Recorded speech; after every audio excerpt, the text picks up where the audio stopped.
We are digging into the big story of the day. Ryan Borgward, the Watertown husband and father, back in Wisconsin. He's charged with obstruction, accused of faking his death on Green Lake to leave the country and connect with a woman he met online. Records show Borgward is now out of custody on a $500 signature bond after a court appearance today. Sir, you do have the right to an attorney. You can hire your own. If you can't afford one, contact the public defender's office. If you do not qualify for a public defender, you can ask this court to appoint one for you. Do you understand those options? I do. I called this morning and I found out that I would have to pay, so I can't pay. I don't have money, so I'll defend myself. Those are the first comments we've heard from Ryan Borgward since the proof of life video shared by the Green Lake County Sheriff. And Sheriff Mark Podol is joining us again this afternoon. Sheriff, good to have you with us. Let's just start off here with the obvious. When did you and investigators learn that Ryan Borgward had made the decision to return to the U.S.? And then your thoughts once you finally saw him back in the custody of the Green Lake County Sheriff's Office?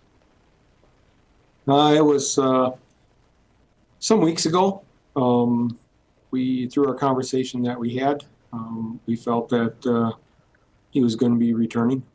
Was there any doubt in that communication that maybe he was just leading you guys on, misleading you again, and had no intention to return to the U.S.? Did you ever have that doubt?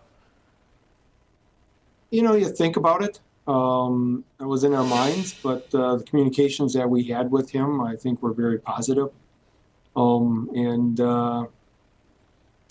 We got what we wanted.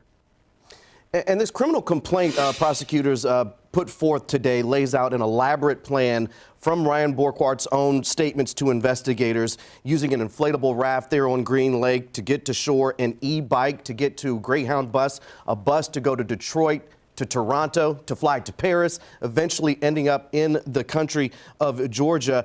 And the complaint says his whole idea was to sell the death.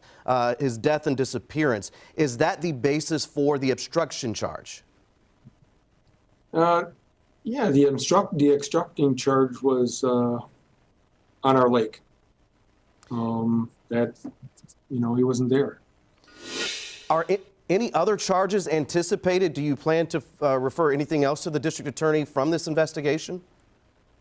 We have put our case together and referred it to the district attorney's office. They will review that and see if there's going to be any other charges or not.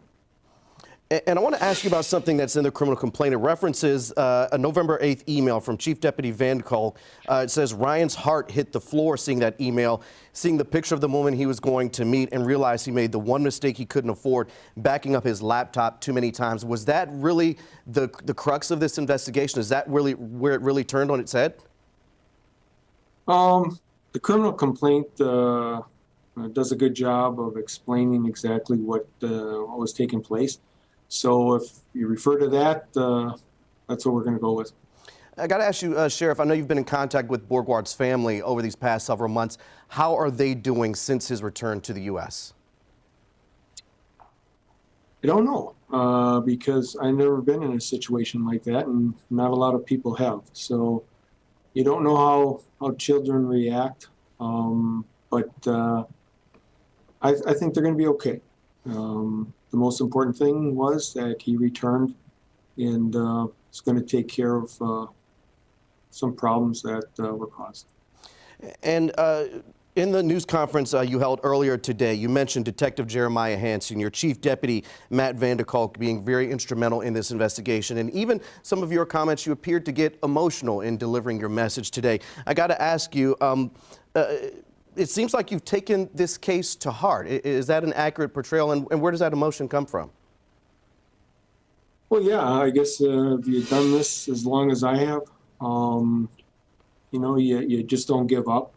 And I can't speak enough about my department and my team.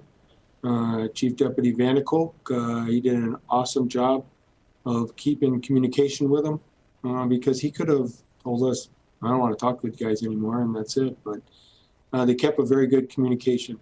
And Detective Hansen did an outstanding job with the partners that we had assisting us.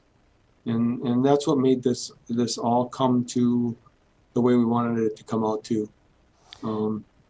yesterday. All right, and Sheriff, I know you in your message today, you also thanked the relationship you had with the media, wanted to return that favor. Thank you for being so accessible throughout this case and this investigation. We look forward to talking to you again. Well, you're welcome, and we really appreciate it, so thank you. Absolutely. Sheriff Mark Podol, Green Lake County Sheriff's Office. Thank you so much for your time.